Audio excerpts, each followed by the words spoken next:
enzimática.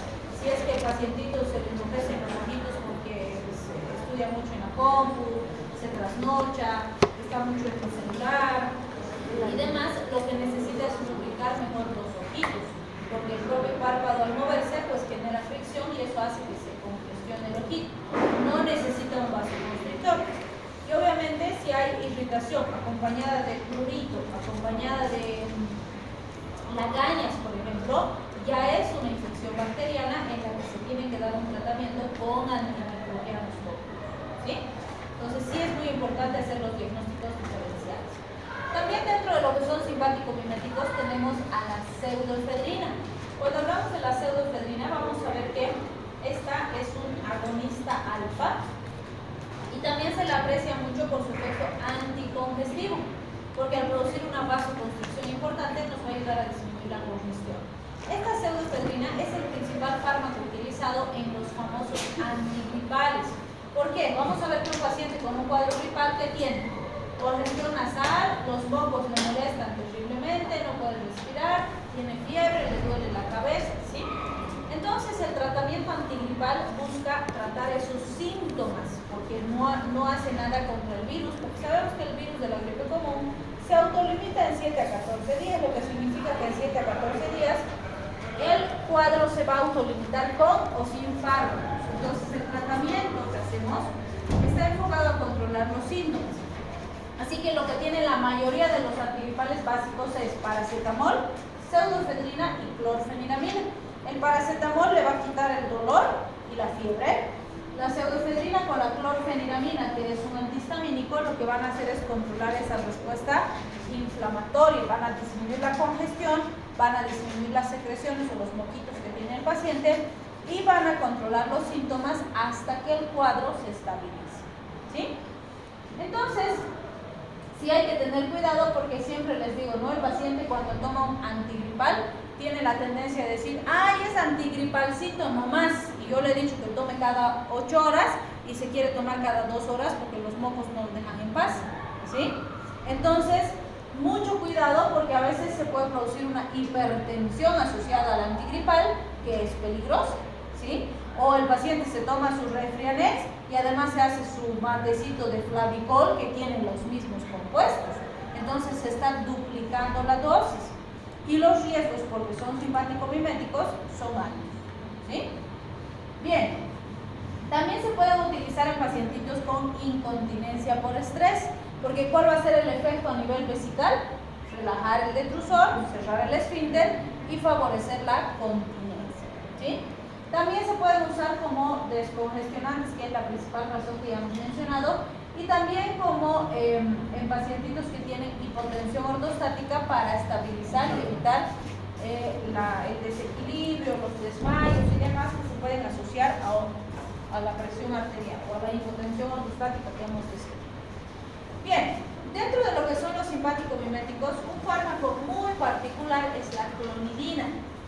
Van a ver, en algún momento algunos compañeros de ustedes me decían, doctora, en el POR, que es el que usamos para fisiópato, dice que la clonidina es simpático-lítico. Y en el Gatsu, que usamos para fármaco, pues dice que es simpático-mimético. Entonces, simpático-lítico y simpático-mimético son opuestos, ¿no? Me decía, ¿y ahora a quién le creo o cuál está mal? Yo les decía, creerles a los dos, porque los dos están correctos, ¿sí? Entonces, ahora van a entender por qué. La clonidina, si miramos su mecanismo de acción, fíjense, es un agonista alfa-2. ¿Qué quiere decir? Que se va a unir a los receptores alfa-2 y los va a activar, por eso es agonista, ¿sí? ¿Qué esperarían que ocurra si activo los receptores alfa-2? Que se produzca una vasoconstricción, ¿no es cierto? Y eso hace que suba la presión arterial. Pero ¿qué ocurre? Resulta que la clonidina actúa primero en los vasitos que están a nivel del cerebro y ahí sí produce esa vasoconstricción por el efecto agonista alfa. Entonces se produce una vasoconstricción, pero el cerebro detecta esa vasoconstricción y dice, uy, está peligroso esto, va a subir la presión arterial.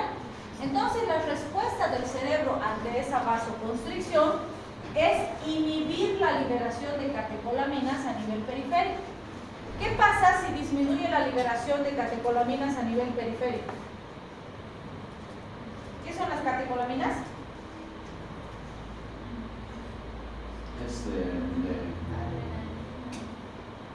Neurotransmisores simpáticos, ¿no es cierto?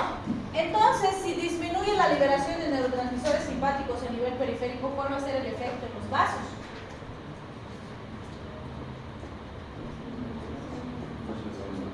Vasodilatación, que es contrario al simpático, ¿se dan cuenta?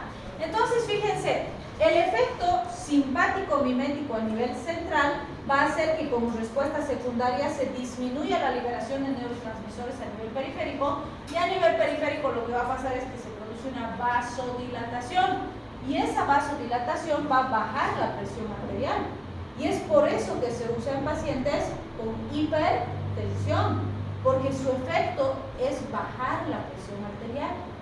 Entonces, fíjense, si miro su mecanismo de acción, es simpático mimético porque estimula los alfa. Pero si miro su efecto, es simpático lítico porque baja la presión arterial, que es contrario al simpático.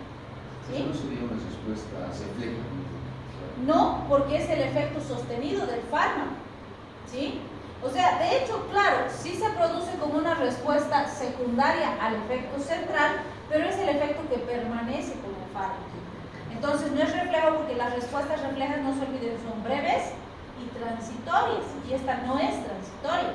Y justamente porque no es transitoria, es la razón por la que usamos el fármaco. Y por eso usamos clonidina, aunque sea simpático mimético, usamos como hipotensor. ¿Sí? Entonces vean, si miro el mecanismo de acción, es simpático mimético. Si miro el efecto, es simpático lítico. Los dos son correctos. Lo que no será correcto es decir, la clonidina es simpático lítico por mecanismo de acción. No es cierto. ¿Sí? Muy bien. ¿Qué son los bochornos? ¿Están ahorita abochornados? Los bochornos habitualmente se describen en las pacientitas menopáusicas, ¿sí? Justamente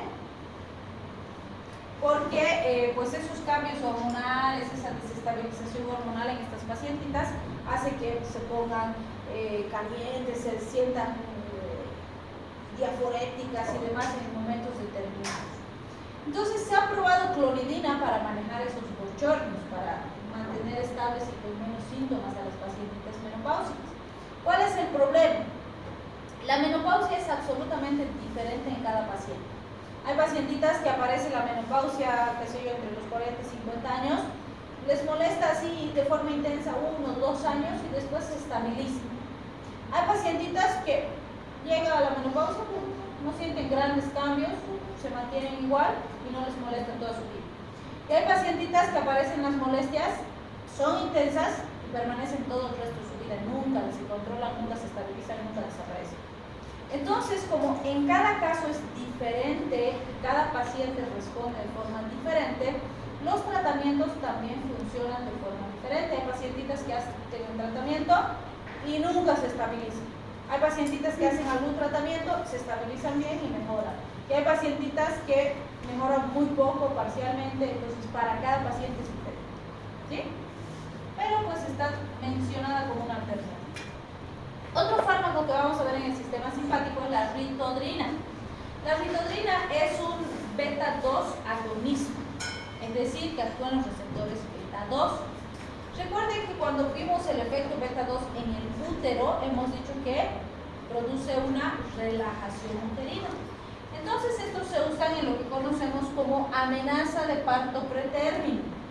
¿Qué sería una amenaza de parto pretérmino?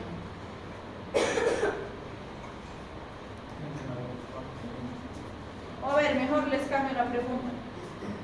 ¿Cuándo decimos que un bebé está a término y ya puede nacer? 7 meses. En semanas, pues, doctores, ustedes son doctores. 41 semanas. ¿Sí? Y que si se ponen a contar 41 semanas son como 10 meses. Por eso es que los ginecobstetras nos dicen no se cuenta en meses. ¿Sí? Porque si le decimos 9 meses, pues nada que ver. Aquí nos hemos pasado. porque hacen su diferenciación entre meses solares, meses lunares, y no sé cómo es la vaina. Entonces, lo correcto es manejar en semanas, ¿sí? Y decimos que un bebé está maduro y listito para nacer a las 41 semanas, ¿sí? ¿Por qué es importante esto? Porque si no completa su tiempo de desarrollo, puede tener dificultades para adaptarse al medio externo y pues tener complicaciones e incluso fallecer por producto de la gestación, ¿sí? Se dice que desde las 37 semanas ese producto es viable, es decir, que si nace desde este tiempo, tiene suficiente surfactante en sus pulmoncitos y va a poder respirar en el medio externo. Por debajo de esto, hay alto riesgo de que no pueda respirar y se muera, ¿sí? Lo que no quiere decir que un bebé de, qué sé yo, de 30 semanas no pueda sobrevivir, sí hemos tenido casos, pero la probabilidad de supervivencia es cada vez menor mientras menor la edad gestacional, ¿sí? Idealmente debe llegar hasta sus 41 semanas, porque no se olviden que es en este último trimestre que el bebecito agarra todas las reservas que puede de la mamá y se las guarda para sus primeros meses de vida extrauterina. Es súper importante que complete su desarrollo, ¿sí? Tampoco debe pasarse de las 41 semanas. ¿Por qué? Porque a medida que envejece la placenta, se va deteriorando la calidad de oxigenación y de nutrientes que le llega al bebé, porque la placenta se empieza a infartar, se empieza a calcificar, y mientras mayor la edad gestacional, esa placenta es menos eficiente para mantener al bebé, y más bien el bebecito pierde peso, empieza a tener hipoxia cerebral, empieza a sufrir dentro del vientre materno. Entonces no se debe mantener más de eso. Si no ha nacido, hay que inducir el parto o sacarlo por cesárea, ¿sí? Bien, entonces por decir, digamos que tenemos una mamá que está con 32 semanas y ha empezado a contraerse su úterito para producir el parto. ¿Tiene que nacer esa bobita? No. Si nace, va a nacer prematuro, ¿sí? Entonces ahí es que tengo una amenaza de parto pretérmino, porque es un riesgo, es una amenaza para la vida del bebé. Por eso tengo que evitar que nazca, ¿sí? Entonces ahí uso los tocolíticos, uno de los más usados, la ritodrina. ¿Qué va a pasar? Le voy a dar a esta mamá, se va a relajar su úterito y no van a hacer ese bebecito, ¿sí? Pero aquí que es súper importante, y siempre les digo, tengo que pensar por qué ese útero se ha empezado a contraer hace tiempo. Porque lo normal es que se contraiga aquí. ¿Por qué se ha empezado a contraer ahí? ¿Sí? ¿Qué podría hacer que haya una amenaza de parto?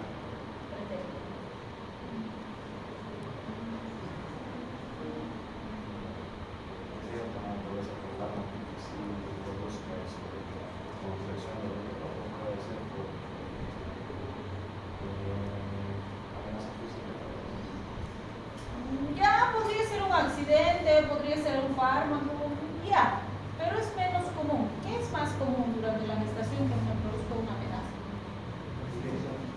¿Cómo? Una infección. ¿Y son comunes las infecciones en las embarazadas? Claro que sí, las infecciones urinarias son pan de cada día, ¿sí? ¿Y por qué una infección podría producir contracción del útero?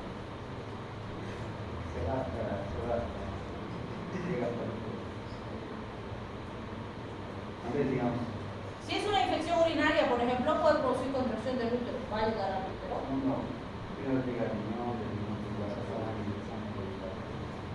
O sea, el agente infeccioso va a producir la contracción. ¿Las toxinas? Tendría que ver algo con la oxitocina también, ¿sí? O sea, la liberación de oxitocina de hecho va a producir contracción, pero puede ser por varias situaciones. Pero ¿por qué las infecciones de cualquier tipo? O sea, aún tenga una infección pulmonar, puede contraerse el útero. ¿Por qué?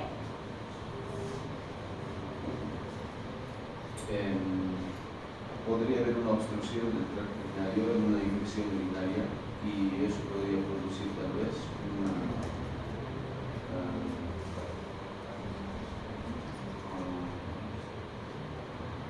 al haber una obstrucción pues, se podría agrandar, ¿no? Lo que es la vejiga, tal vez podría ser por eso. ¿Por compresión? Sí. No, si no hay obstrucción igualito se va a contraer el útero. ¿Por qué? ¿Cuál es el efecto fisiológico teórico de las prostaglandinas en el útero. ¿Qué hacen las prostaglandinas a nivel del útero?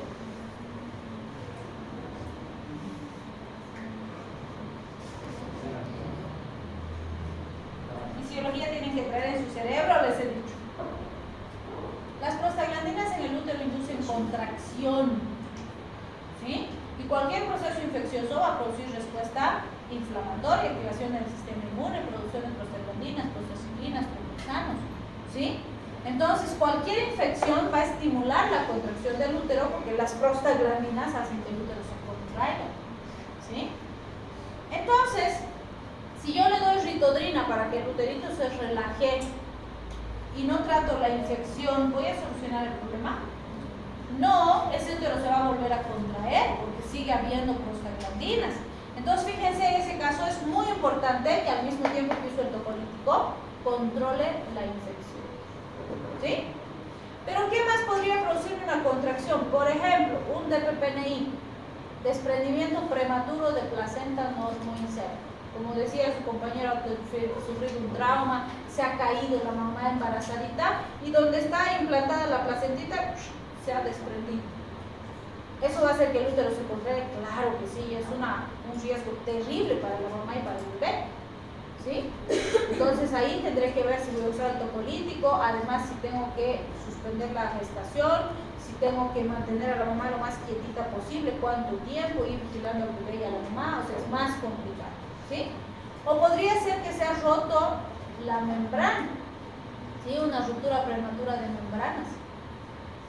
En ese caso se puede reparar, puedo suturar, por ejemplo, el corinelamio. No se puede, ¿sí? Si es pequeñito, la mamá va a estar en absoluto reposo, no se va a levantar ni para ir al baño. Y la voy a tener hospitalizada el resto de la gestación, con todos los cuidados y vigilancia. Si en algún momento se complica el bebé, empieza a sufrir o se infecta, tengo que sacar al bebé. Y voy a hacer maduración pulmonar, voy a tomar todas las previsiones, ¿sí? Si es muy grande y demás, se tendrá que interrumpir la gestación y ver de qué forma fuera del útero logro mantener y estabilizar a ese bebé. Entonces, vean, en cada caso va a ser diferente. Si puedo solucionar la causa, lo que ha hecho que se empiece a contraer ese uterito, le doy tratamiento un par de semanas y va a estar bien o normal. Si no, probablemente se tenga que quedar hospitalizada hasta que termine la gestación, ¿sí? Y la voy a mantener con medicación, con vigilancia, etc. Entonces, por eso me dice, al inicio, fíjense, le voy a dar de 50 a 100 miligramos por minuto, porque intravenosa, para mantenimiento voy a usar de 150 a 350 miligramos por minuto, y voy a observar la estabilización. Si se estabiliza mi paciente, paso a la vía oral. Y por vía oral le doy 10 miligramos cada 2 horas, 24 horas, o sea, un día completo. Y después paso entre 10 a 20 miligramos cada 4 a 6 horas. Si con esto se mantiene estable, se puede ir a la casita y la voy a ir controlando por consulta externa, ¿sí? Pero si con eso no se estabiliza, se va a quedar hospitalizada. Obviamente depende de la causa. Si es un DPPNI, no la voy a mandar a su casa. Si es una ruptura de membranas, no la voy a mandar a su casa. Si es una infección y la he controlado, sí la puedo mandar a su casa. Entonces, en cada caso voy a analizar eso, ¿sí? Bien. También tenemos a la dobutamina. La dobutamina es agonista beta 1. Normalmente esta, si se fijan las dosis, se va a usar por bomba de infusión, que quiere decir que voy a programar en la máquina y en base a eso voy a ver cómo va evolucionando. Se usa dosis inicial de 2 a 5 microgramos kilogramo minuto y para mantenimiento de 10 a 15 microgramos por kilogramo minuto. Fíjense su acción principal. Si estoy diciendo beta 1, me interesa sobre todo distribución en corazón. Entonces, cuando uso pacientes con shock cardiogénico o con insuficiencia cardíaca aguda, situaciones en las que necesito estabilizar la función de la bomba. Pero por el tipo de dosificación podemos deducir que es en bomba de infusión, por lo tanto va a ser paciente hospitalizado y probablemente en terapia intensiva, ¿sí? Bien, cuando hablamos del salbutamol, este es uno de los fármacos que más usamos para cuadros respiratorios. El salbutamol actúa sobre todo en los receptores beta 2. Entonces, en pacientes con asma, pacientes con EPOC, pacientes con insuficiencias respiratorias, es altamente eficaz. ¿Qué nos va a va a producir a nivel respiratorio broncodilatación, por eso es que usamos en esos cuadros. ¿También nos puede servir en las amenazas de parto pretérmino? Sí. En nuestro medio no usamos salbutamol para ese objetivo. ¿Por qué? Para una amenaza de parto pretérmino, la vía de administración tiene que ser por supositorio. Sí hay la presentación de salbutamol en supositorio, pero en nuestro país no existe. Entonces, por esa razón, nosotros no usamos salbutamol para amenaza de parto pretérmino, usamos Rivotril, ¿sí? En cambio, en el asma, pues usamos ampliamente el salbutamol porque tenemos jarabes, tenemos comprimidos, tenemos solución para nebulización, tenemos los inhaladores a dosis medidas que vienen los PAF famosos, que es la que más utilizamos. ¿Por qué? La evidencia hasta ahora ha demostrado que esta vía de administración inhalatoria en las dosis medidas es la más eficaz, primero porque el fármaco llega más rápido al sitio donde necesitamos, que es la vía respiratoria, y además es en la que existe menos incidencia de efectos adversos, y cuando los efectos adversos aparecen son menos intensos, ¿sí? ¿Por qué? Porque su distribución hacia la parte sistémica es menor, ¿sí? Pero siempre les digo, no porque sea la mejor vía, vamos a poder usar en todos los pacientes. Por ejemplo, si tuvieran un pacientito que tiene 3 añitos y es chiquitito, no le van a hacer entender de que cómo tiene que aplicar el inhalador, que tiene que sellar la boquita con sus labiecitos, que en el momento que hace el disparo tiene que inhalar profundamente y hacer una apnea inspiratoria. O sea, no nos va a entender eso el pacientito, ¿sí? Sí, evidentemente existen aerocámaras que nos ayudan a mejorar la administración, pero a veces ni así se logra administrar correctamente. Entonces, en ese pacientito, por las características de edad que tiene, esa que es la mejor vía no me va a servir. Tal vez sea mejor, por ejemplo, nebulizarlo. Voy a tomar más tiempo, más dosis, pero va a ser mejor. O un jarabe que le voy a poder administrar mejor. ¿Van a haber más efectos adversos? ¿Van a ser más intensos? Sí, pero el beneficio justifica el riesgo, ¿sí? Entonces, para cada caso diferente.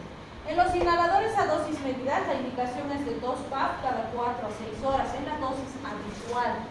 Sin embargo, esto puede variar de forma significativa. Por ejemplo, en pacientes en crisis, se puede usar de 2 hasta 8 PAF cada 20 minutos o 4 ciclos, hasta controlar la crisis. Pero eso es solamente en crisis. Habitualmente usamos esa dosificación, pero podría darle, por ejemplo, 2 PAF una sola vez al día. O podría combinar fármacos que me mantienen estable al paciente y guardar el salbutamol solo para situaciones donde está apareciendo una crisis, ¿sí? Solo PRN, como decimos. Entonces, el tipo de dosificación variará dependiendo de cada paciente y qué tan bien controlado está su asma o su cuadro respiratorio, ¿sí? Y la taquicardia, doctora, no sería muy elevada cuando se administra así cada 20 minutos, dependiendo de la necesidad. Sí, pero es riesgo-beneficio. ¿Cuál es el beneficio? Si está con una crisis exacerbada, si no la controla, se muere el paciente. Entonces, ¿cuál es más peligroso? ¿Que se muera o que tenga taquicardia? Que se muera. Entonces, en ese caso, el beneficio justifica el riesgo. Que obviamente, si no está con una crisis que no estás pudiendo controlar, de ninguna manera la taquicardia va a ser tolerable para un intervalo de esas características. Entonces, por eso les digo, siempre se individualiza el tratamiento en base a lo que está presentando el paciente. Y siempre se hace análisis riesgo-beneficio, ¿sí? Bien, para el adulto, cuando usamos jarabes o comprimidos, se recomienda de 2 a 4 miligramos cada 6 a 8 horas y en el niño de 1 a 2 miligramos cada 6 a 8 horas. Bien, tenemos también el fenoldopam, que es un fármaco principalmente para uso intrahospitalario porque requiere titulación constante a nivel plasmático. Es un agonista DOPA1. Normalmente lo vamos a usar en pacientes con hipertensión que están hospitalizados y que no se ha logrado estabilizar con otras alternativas. Bien, en el caso de la bromocriptina, este es bien interesante, porque fíjense, lo que hace es actuar como agonista DOPA2. Entonces nos interesa mucho su acción central y su acción sobre la prolactina. Por ejemplo, cuando hablamos de esta, fíjense estas dosis de 2.5 a 5 miligramos cada 12 horas por 14 días. Les pregunto, un paciente con Parkinson, ¿qué nos va a producir? Bueno, si tiene deficiencia de dopamina. cierto? Entonces, ¿será que en 14 días vamos a corregir la deficiencia? No, ¿no es cierto? Entonces, esta prescripción no es para el paciente con Parkinson, es para el paciente con hiperprolactinemia. En Parkinson lo más probable es que usemos tratamiento de por vida. Y el de primera elección no es la bromocriptina, se suele utilizar el L-Dopa. La bromocriptina suele ser coadyuvante cuando no podemos usar el L-Dopa o cuando queremos hacer una pausa con la L-Dopa porque se ha presentado el fenómeno on-off. ¿Sí? Bien, en la hiperprolactinemia, ¿qué síntomas presentaría el paciente?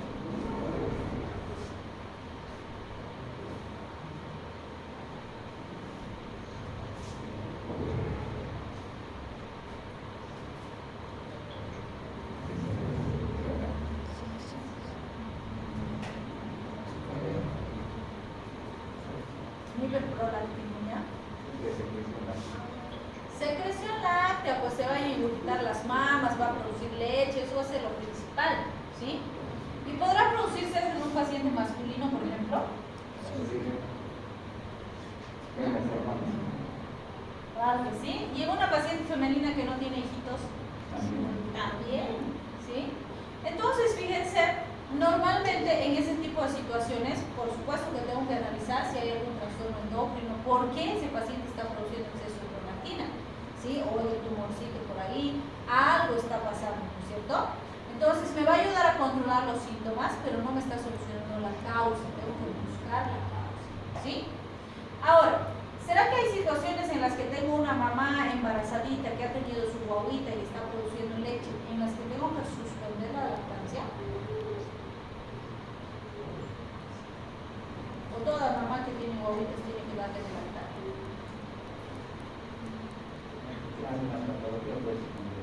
Por ejemplo, mastitis. En general, las mastitis no se les recomienda suspender lactancia. A no ser que sea muy complejo. VIH, ¿sí? Si fuera una mamá VIH positiva, no puede dar de lactar a esa criatura, ¿sí? Y esa leche además no sirve, porque está contaminadísima, ¿sí? Y obviamente a esa mamá se le engurgitan las mamas, se pueden formar abscesos, genera dolor, es súper incómodo que las mamas estén así llenas, cargadas de leche. Entonces ahí tengo que suspender la lactancia. En esos casos me va a servir lactancia, ¿sí? Una mamá con VIH puede transmitir al producto que se transmite VIH. Claro, absolutamente existe transmisión vertical. Por eso es que se debe hacer el tratamiento, si se hace el diagnóstico temprano, las probabilidades de que nazca un bebé sano existen, pero depende mucho del momento en que se hace el diagnóstico y del momento en que se inicia el tratamiento. Se tiene que dar tratamiento durante la gestación y en el bebé una vez que nace también. ¿Tenemos antecedentes de haber obtenido productos sanitos? Sí, pero la mayoría, si no se hace el diagnóstico temprano y el tratamiento oportuno, el bebé va a nacer infectado. Y por eso es que tenemos una altísima cantidad de bebés que han nacido con VIH, porque la mamá tiene VIH, ¿sí? Entonces sí hay transmisión vertical y por supuesto la leche materna es un foco de grandes concentraciones de virus.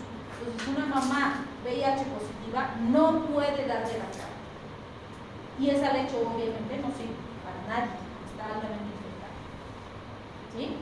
Entonces ahí tenemos que suspender la lactancia. ¿Sí? Bien, también puede ser que tenemos una mamá que ha tenido un mortinato, es decir, que su bebecito ha nacido muerto por alguna razón. Entonces, obviamente, esa lechecita no nos va a servir porque no va a alimentar a un bebecito. Es cierto, en algunos casos, por ejemplo, esas mamás nos pueden ayudar a alimentar a bebecitos que sus mamás no producen leche. Entonces, a veces funciona, pero a veces se deprime más, la mamá le afecta más, entonces no es conveniente, hay que valorar muy bien. A veces se puede donar a bancos de leche también. Aquí no tenemos muchos bancos, pero nuestros servicios de neonatología sí a veces nos ayudan a las mamás. Pero si no se puede, entonces es mejor suprimir la lactancia porque no va a servir esa lechecita para nada. ¿Sí? Bien. También tenemos la dopamina. Con la dopamina hay algo muy interesante. La dopamina puede actuar como agonista directo en receptores dopa y beta, también en receptores alfa de forma indirecta y también puede generar liberación de noradrenalina. ¿Qué es importante en relación a estos elementos? Lo que determina el predominio de uno u otro efecto es la dosis que vamos a utilizar de dopamina. Y se ha visto que si usamos las dosis más bajitas, de 0,5 a 2 microgramos por kilogramo minuto, que es la más bajita, va a predominar el efecto dopa. Es decir, va a haber una vasodilatación esplácnica y renal intensa con un aumento significativo del flujo renal, del gasto urinario y de la excreción de sodio.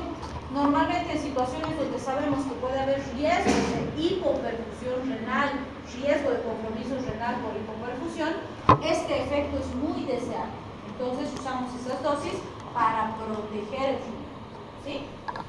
Si tenemos, por ejemplo, dosis entre 2 a 5 microgramos kilogramo minuto, predomina el efecto beta. Y cuando predomina el efecto beta, tenemos un aumento del gasto cardíaco con poco cambio en la frecuencia cardíaca, la resistencia vascular periférica y la presión arterial. Vale decir, con estas dosis predomina el efecto en la bomba con poco efecto a nivel sistémico, ¿sí? Si subimos más las dosis hasta 10 microgramos por kilogramo minuto, empieza a haber mayor efecto a nivel periférico, entonces también sube el gasto cardíaco con la frecuencia cardíaca y la presión arterial. Y si damos dosis mayores a 10 microgramos por kilogramo minuto, aparece un efecto alfa puro, ¿vale? Es decir, predomina la vasoconstricción con un aumento de la resistencia vascular periférica, un aumento marcado de la presión arterial, que es lo que más se va a manifestar en el paciente. Entonces, para entender mejor esto, vemos algunas aplicaciones. Por ejemplo, fíjense, si tengo un paciente con shock cardiogénico, ¿cuál es el problema si el paciente tiene shock cardiogénico? ¿Qué está funcionando mal si mi paciente está con shock cardiogénico? El corazón, ¿no es cierto? Hay una bombita que no está funcionando bien. Entonces, le doy dosis que predominan en el efecto beta, porque mi objetivo es que el corazón trabaje mejor, ¿sí?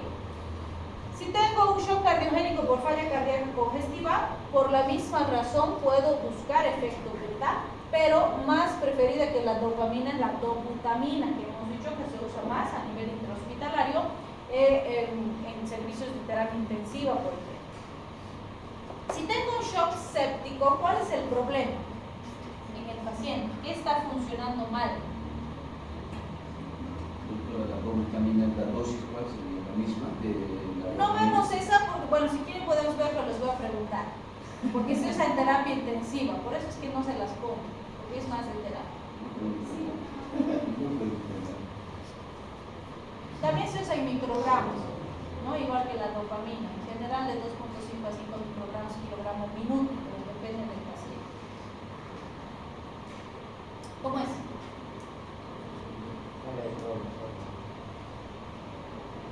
¿Por qué?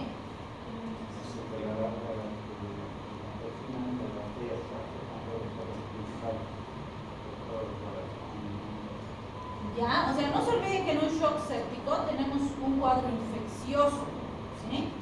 Y hay liberación de prostaglandinas, prostaciclinas, promoxanos. Entonces, por un lado, los vasos están así todo flácidos, ¿sí? Eso que hace que hay una intensa vasodilatación que baje de forma brusca la presión arterial. Eso hace que el corazoncito no reciba un buen retorno venoso, no hay precarga, no hay poscarga, el corazón intenta compensar y colapsa en algún momento. Entonces, tanto el corazón como los vasos empiezan a fallar. ¿Qué necesito en ese caso? Efecto beta, que me ayuda a que el corazón funcione mejor, y efecto alfa, para que me ayude a controlar los vasos sanguíneos, ¿sí? ¿Por qué? Porque si no trabajo bien en estas dos localizaciones, va a colapsar el paciente. Y obviamente en estos casos, si no controlo la sepsis con antibiótico-terapia de amplio espectro, pues también va a haber una falla o un fracaso terapéutico, porque estos me van a ayudar a estabilizar el paciente, pero no están solucionando el problema de base, ¿sí? Bien, en un paciente que le hemos aplicado un bypass coronario, por ejemplo, fíjense, estoy buscando dosis beta. ¿Por qué? Porque lo que necesito es ayudar a que el corazón trabaje de forma más adecuada, ¿sí? Bien, y aquí vamos a hablar de las anfetaminas. Las anfetaminas son fármacos, el prototipo es el metilfenidato. farmacológico también podemos mencionar que están las metanfetaminas. Pero las metanfetaminas son drogas de abuso, no son fármacos, ¿sí? Entonces, ¿por qué nos interesa? Porque van a ver que estos también son simpático-miméticos, pero a diferencia de los que hemos visto hasta ahora, las anfetaminas lo que hacen es bloquear la recaptación de catecolaminas, es decir, hacen que la catecolamina que se ha liberado permanezca más tiempo en la sinapsis y eso hace que el paciente se estimule más, ¿sí? Entonces, entendiendo sus efectos, vamos a entender sus aplicaciones.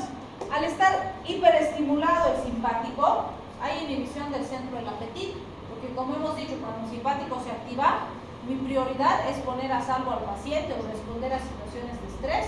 Por lo tanto, comer, digerir, etcétera, pasan a segundo plano, por eso se inhibe, ¿sí? También es muy importante esto.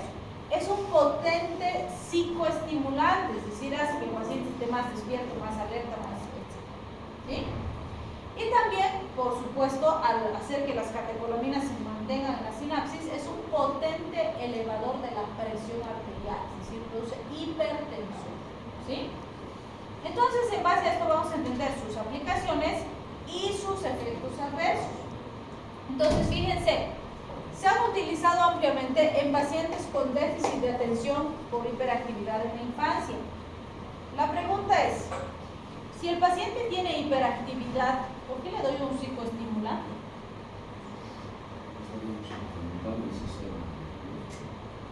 Pero si ya está hiperactivo, ¿para qué le estás incrementando el sistema nervioso?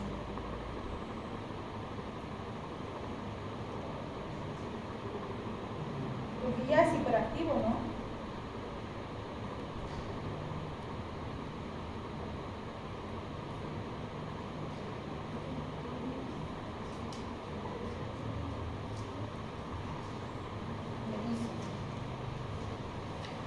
¿Para qué sería? ¿Y qué dicen de la incidencia de la hiperactividad? Porque muchos dicen, bueno, profesores de escuela sobre todo dicen que el 80% de los estudiantes son hiperactivos. Si no los ponen temporal. Evidentemente. Como antes.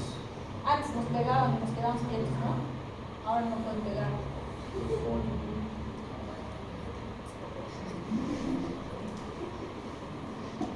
O sea, no, es imposible que tengamos una incidencia tan alta.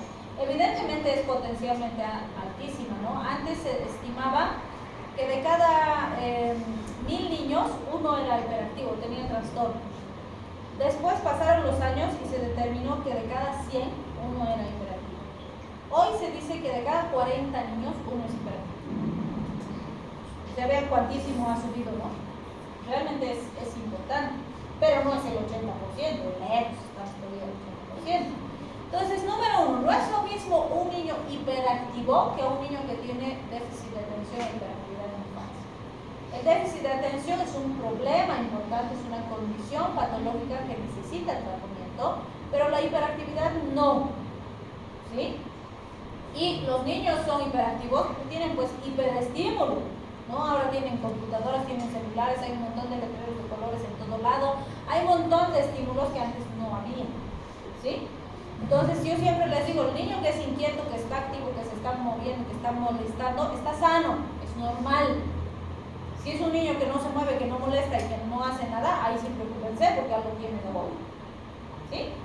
Entonces, número uno, en esos que solo son hiperactivos, hay que buscar actividades en las que más bien plasmen, crezcan y les sirva para algo útil ese exceso de energía que tienen y ya está.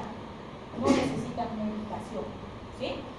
Pero los que tienen hiperactividad, esos sí necesitan medicación. Entonces, los niños con hiperactividad y con déficit de atención, de ninguna manera son niños tontos o que tengan un IQ más bajo que el resto. Al contrario, hay estudios que sugieren que tienen IQs más altos, ¿sí? Pero ¿cuál es el problema? Si no los ayudamos, no aprenden. Según dicen la actividad que están realizando en el colegio les aburre y con eso es que se están haciendo otras cosas, ¿no? Supuestamente ya tendrían sobreentendido algo y hacen otras actividades, por eso existiría el déficit de atención, o llamado así también. Sí, y en algunos casos, o sea, ¿qué pasa? Yo así atendiendo, ¿no? Y luego, ay, la puerta se ha abierto, ay, el bonito se ha movido, ay, una mosca está volando.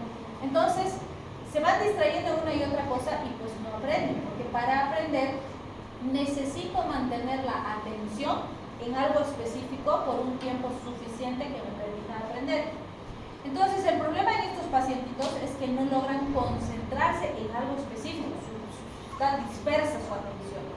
Entonces, con la anfetamina lo que logramos es mejorar su capacidad de concentración y atención. Y eso es lo que permite que aprendan, ¿sí? Entonces, la razón por la que les damos anfetaminas es para mejorar su capacidad de atención. Y eso les permite aprender igual o mejor que el resto de los niños. ¿Sí? ¿Cómo? No te logro escuchar. El lóbulo frontal del cerebro básicamente Sí, es uno de los sitios principales, pero no el único, ¿no? No, lo que hace es actuar sobre la recaptación de las catecolaminas. Y esa presencia de catecolaminas es la que mejora la capacidad de atención a nivel central. No actúa en un sitio específico a nivel anatómico, sino que actúa en el neurotransmisor, ¿sí? Y eso es lo que va a mejorar la capacidad de concentración y atención, que en ellos está defectuoso, ¿sí? Bien, entonces en esos pacientitos, si logramos eso, obviamente no a todos les vamos a dar la misma dosificación. Por eso es que un punto fundamental cuando tenemos un déficit de hiperactividad y atención, es muy importante el diagnóstico. Y el diagnóstico tiene que ser multidisciplinario. Ahí va a participar el neurólogo, probablemente el foniatra, el pediatra, etcétera, para determinar el grado de afectación que tiene, y en base a eso se determina la dosificación específica que necesita cada paciente. No todos los pacientes necesitan medicación, no todos los pacientes necesitan la misma medicación o la misma cantidad de medicación. Depende para cada uno y en el tiempo hay que ir modificando también, ¿sí? Hay pacientitos, por ejemplo, que su grado de déficit es bastante pequeño, entonces solamente con una enseñanza más especializada, con técnicas adecuadas para ayudarles a mejorar su concentración, etcétera, es suficiente y van a aprender perfectamente bien, sin la necesidad de introducir fármacos, ¿sí? Pero en los grados diferentes va a ser necesaria la introducción de ciertos fármacos.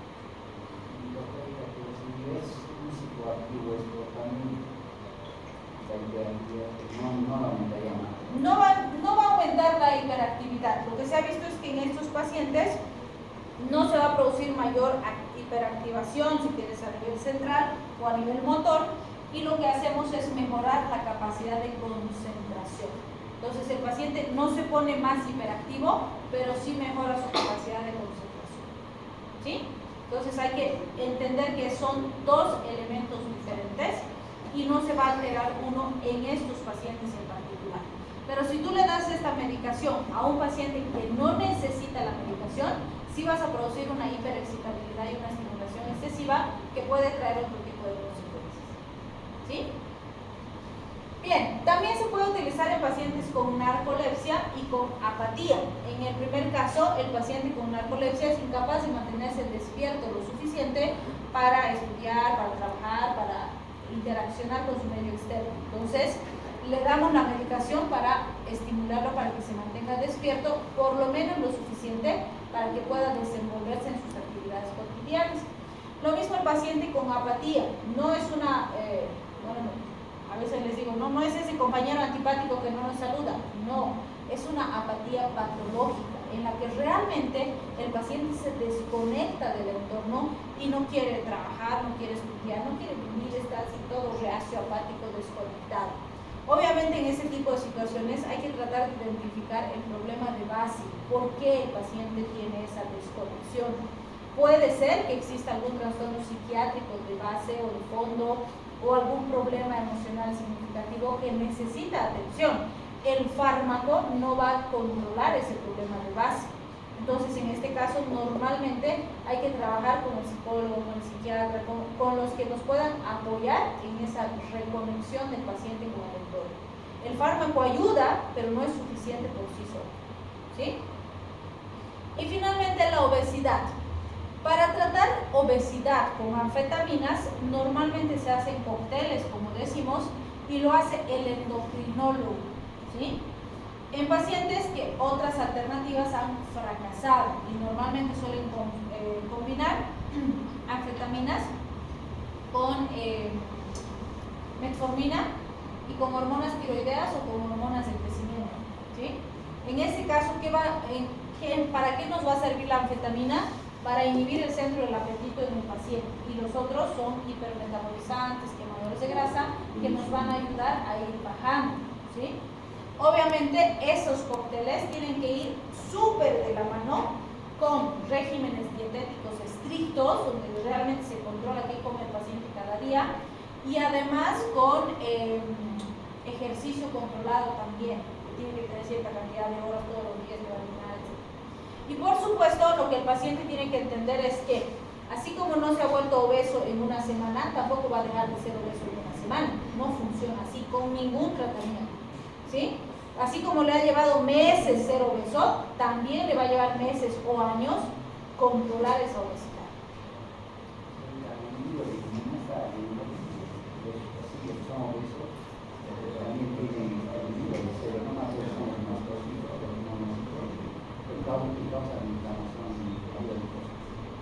Sí, evidentemente, o sea, vamos a tener varios trastornos. Yo siempre les digo, y creo que en bioquímica también les he dicho, ¿no? Tenemos que dejar de romantizar el concepto de obesidad, porque la obesidad no es un problema estético, no es una condición estética, es una enfermedad que afecta a muchos órganos y sistemas diferentes y tiene una connotación bien fuerte a nivel metabólico, a nivel fisiológico, a nivel patológico.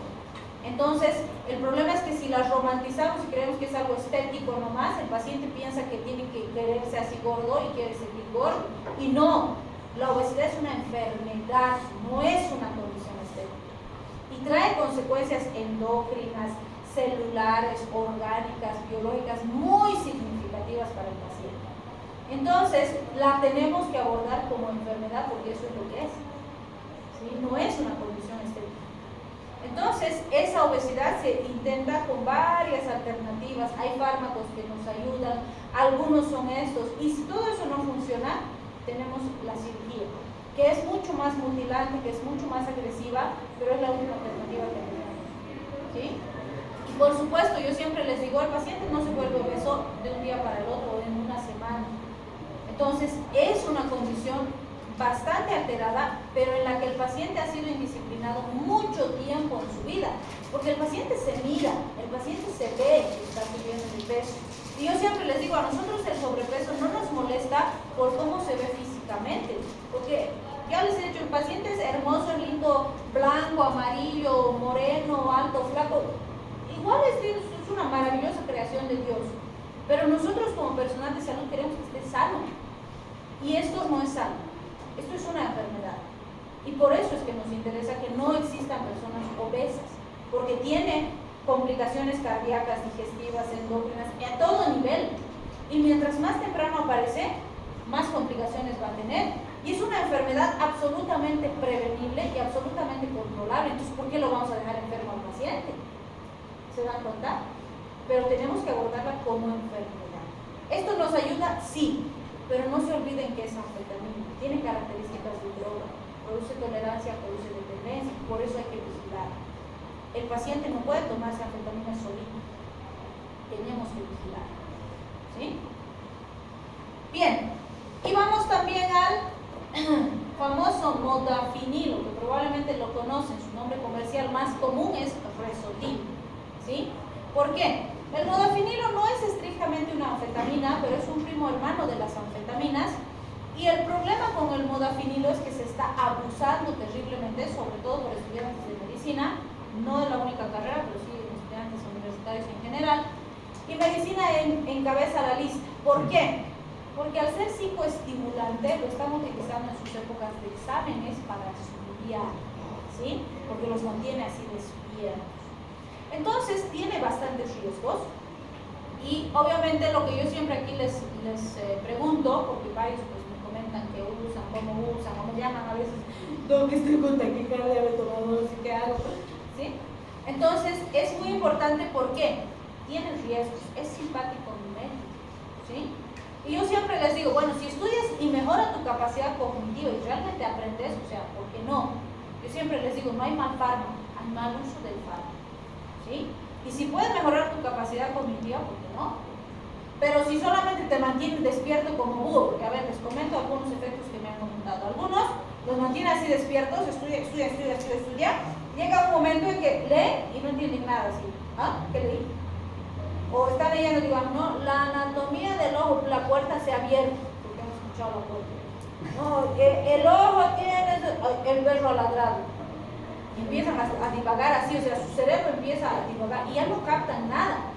Y se desesperan porque no pueden dormir y tampoco pueden seguir estudiando. Y no pueden dormir, ¿sí? Hemos tenido pacientes que después estaban meses, así parecían pandas hasta aquí sus ojeras, porque no podían dormir, porque han destruido su ciclo circadiano por usar demasiado modafinilo, ¿sí? A algunos les genera diarrea, ¿no? Y luego llegan a su examen así, todos deshidratados, ¿no? Igual eran mal, porque usaban una diarrea de aquellas que casi pasan por el baño. Entonces, otros alucinan, me han visto enanos verdes, no sé qué cosas, no va a bajar el piso a hablarle, no sé qué.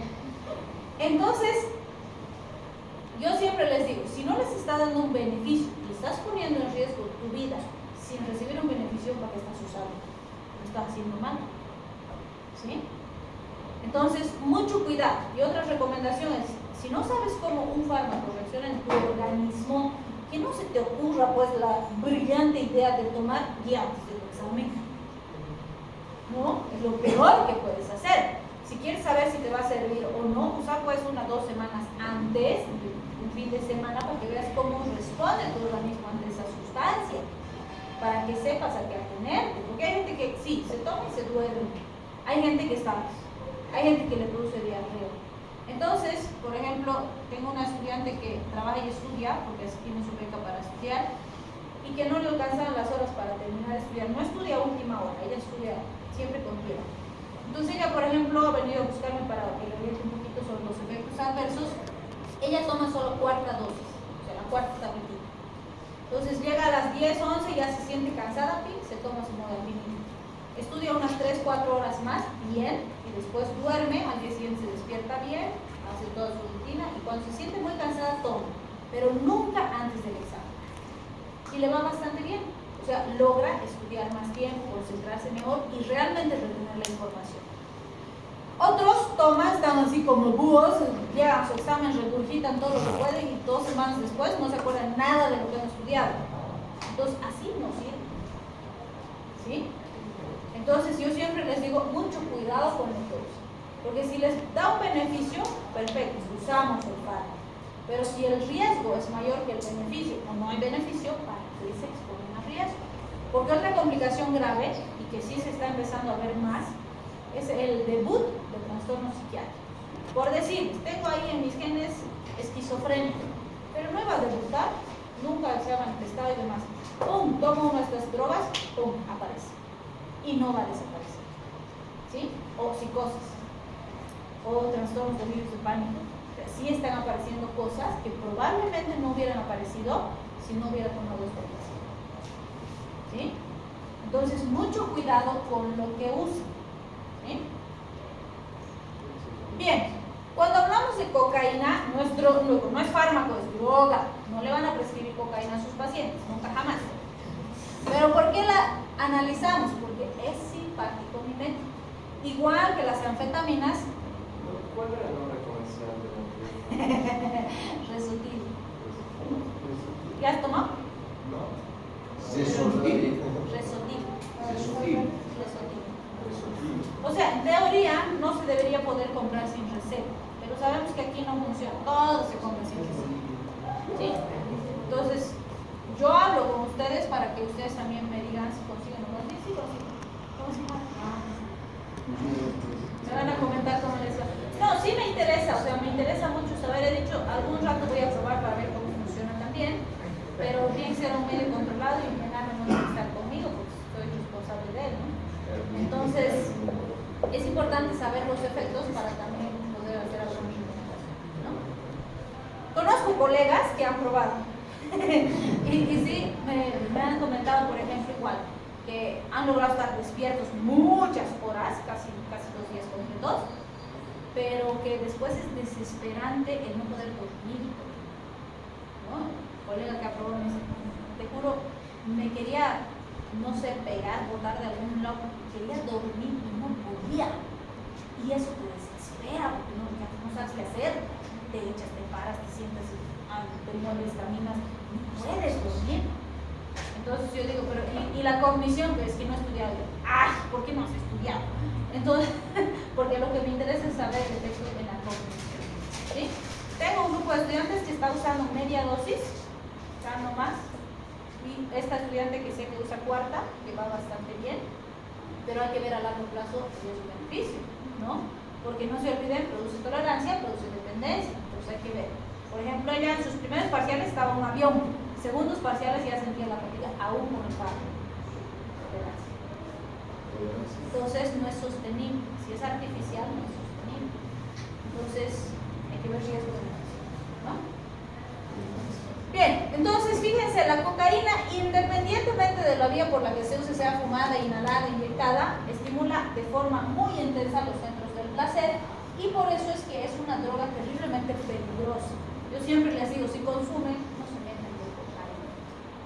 Es droga mayor y es terriblemente destructora, dañina y es muy difícil de dejar. Entonces, no se metan con cocaína y tenemos alto consumo en nuestros jóvenes, ¿sí? Entonces a veces por probar se meten y después no pueden salir, ¿sí? Y nos han comentado cuál, a ver si ya me he olvidado su nombre, cocaína rosada, Tusi. Pero verdad, o sea, sí tenemos, pensamos que no teníamos todavía en nuestro medio y dicen que hay un montón que en las discotecas es donde circula terriblemente. El Tusi es mucho más peligroso porque no es cocaína. Le dicen cocaína rosada, pero no es cocaína. Tiene mezcla de varias cosas, entre ellos anfetaminas y ketamina incluso, que es anestesia. Entonces, mucho cuidado con eso. ¿Cómo? También tiene extracto de cocaína. O sea, sí, algunas mezclas le ponen, ¿sí? Y tienen que tener cuidado porque muchos, o sea, para incrementar tanto con cocaína como con Tusi, le mezclan vidrio molido. Entonces imagínense, o sea, ¿cuál es la razón? Cuando snifas, el vidrio molido te genera cortes, microcortes, y la droga entra más fuerte. Entonces el efecto es más potente, pero es más adictivo. Al vendedor eso le interesa, por supuesto, pero a ti te está generando cortes, estás inhalando vidrio. Entonces el daño que produce es terrible. Y tenemos alto consumo y tenemos gran distribución de drogas. Entonces, tengan mucho cuidado, ustedes son jóvenes, hay cosas que pueden probar, pero hay cosas que no se metan a después, porque son bien dañinas y se pueden frustrar completamente. ¿Sí? Porque después, o sea, no, el problema no es probar, el problema es que te quedes ahí, que no puedas salir. Porque ahí no vas a hacer nada, vas a vivir por la droga, vas a robar por la droga, te vas a vender por la droga, no sales. Entonces es un fin muy feo para una joven. ¿Sí? Pues mucho cuidado con lo que prueban, ¿sí? Bien, cuando hablamos de tiramina, vamos a ver que esta genera liberación de catecolaminas. La tiramina es indirecta, pero hace que se liberen más catecolaminas y eso genera una sensación de agrado, de bienestar y demás. No se ha descrito como droga, donde se ha visto concentraciones bastante altas es en los quesos fermentados, ¿no? Tipo Roquefort y cosas así, que se cree que está relacionado a esa sensación de agrado, de placer que sienten a los que les gusta degustar estos tipos de quesos. Pero obviamente, fíjense, no hay absolutos. Hay gente que consume cocaína y se duerme en vez de estimularse. Hay gente que no le gusta el queso. Entonces no hay absolutos. No en todos va a tener el mismo efecto. Y cuando usamos fármacos, es importante saber cómo nos va a funcionar a nosotros el fármaco. Y drogas, mejor no usar. ¿Sí? Bien, este es un mensaje bien interesante que me gusta siempre decirles. El que intenta y no llega, aprende, crece. Es imposible que no aprendas siempre que fracases. Vas a aprender, pero lo importante es que intentes. Si intentas y llegas, podríamos alcanzar. Pero si no intentas, ya eres el primer fracasado. Lo peor que puedes hacer es no intentar. Pues quieren alcanzar algo, intenten. No importa si se caen, se van a levantar y van a seguir. Pero no intentar es el peor error que pueden hacer. Bueno, ustedes van a ser los que me llaman, no, que estoy con taquicardia, me toma de a 2. De verdad me llama así, ven, te voy a pegar. Okay. Bien, vamos a empezar con los antiadrenérgicos. Siempre les digo, si saben autónomos y saben simpático-miméticos, estos podrían deducirlos porque es lo contrario, son los que van a bloquear al simpático, ¿sí? Entonces, igual nos interesa entender los efectos de los inhibidores y sus aplicaciones clínicas. Vamos a empezar con los bloqueantes alfa. Entonces, estos pueden ser reversibles o irreversibles. De los irreversibles, la fenoxibenzamina es la más conocida, y de los reversibles tenemos varios: prazosina, tolazolina, prazosina, labetalol. Labetalol es alfa y beta. Lo vamos a ver más adelante. Algunos lo consideran más en alfa, algunos más en beta. Estos derivados del cortisol de centeno los vamos a ver en varios capítulos diferentes, porque tienen acción en varios tipos de receptores y además su acción es diferente en receptores diferentes.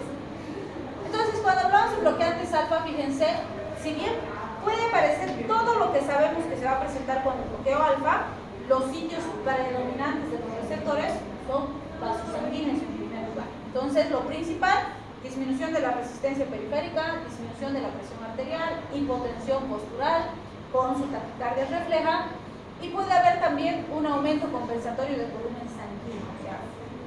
No se olviden que siempre que modificamos una respuesta, puede haber una respuesta refleja, como hemos visto en los primeros capítulos, ¿sí?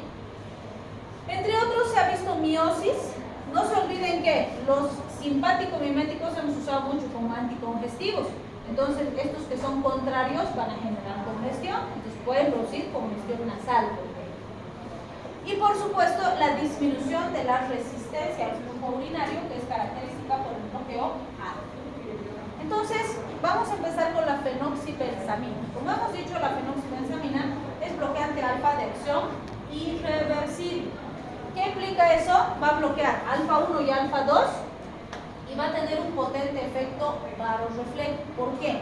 Como actúan los dos subtipos de receptores, el efecto de la presión arterial es muy intenso y eso genera taquicardia. ¿Sí? ¿Cuándo me puede servir o me puede interesar este efecto? Por ejemplo, pacientes con feocromocitoma. ¿Qué es el feocromocitoma? ¿Qué es el feocromocitoma? Un tumor en las glándulas suprarrenales que es un excelente productor de catecolaminas. Entonces, ¿qué hace? Produce grandes cantidades de catecolaminas. ¿Qué le pasa al paciente? Tiene hipertensión, taquicardia, arritmias, etc. ¿Sí? Entonces, al bloquear los alfa, puedo ayudar a estabilizar al paciente. Obviamente no voy a solucionar el tumor, lo tendré que operar o ver cómo lo voy a solucionar. ¿Sí? Vamos a mencionar también la vejiga neurogénica, es decir, pacientes que no pueden orinar por sí mismos. ¿Sí? La vejiga está ahí, se va haciendo un globo vesical y si no corrijo, pues voy a tener que ponerle una sonda Foley y vaciar la orina.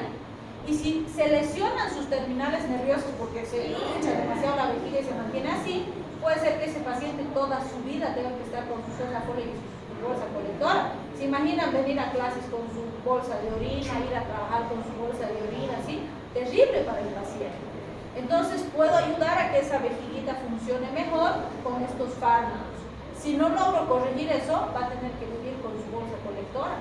Y es terrible. Y hay pacientitos que viven así. ¿Sí? Y el síndrome de Raynaud es una enfermedad en la que existe una vasoconstricción periférica muy intensa, en la que el paciente generalmente tiene las manos frías, se pueden poner así cianóticas o llegar a estos extremos, y si esto no corrijo, se pueden necrosar sus deditos y voy a tener que amputar. Entonces, ¿cuál sería el beneficio en estas condiciones? En situaciones de feocromocitomas o estados con altas concentraciones de catecolaminas, me va a ayudar a controlar los síntomas. En las vejigas neurogénicas me va a ayudar a mejorar la función vesical.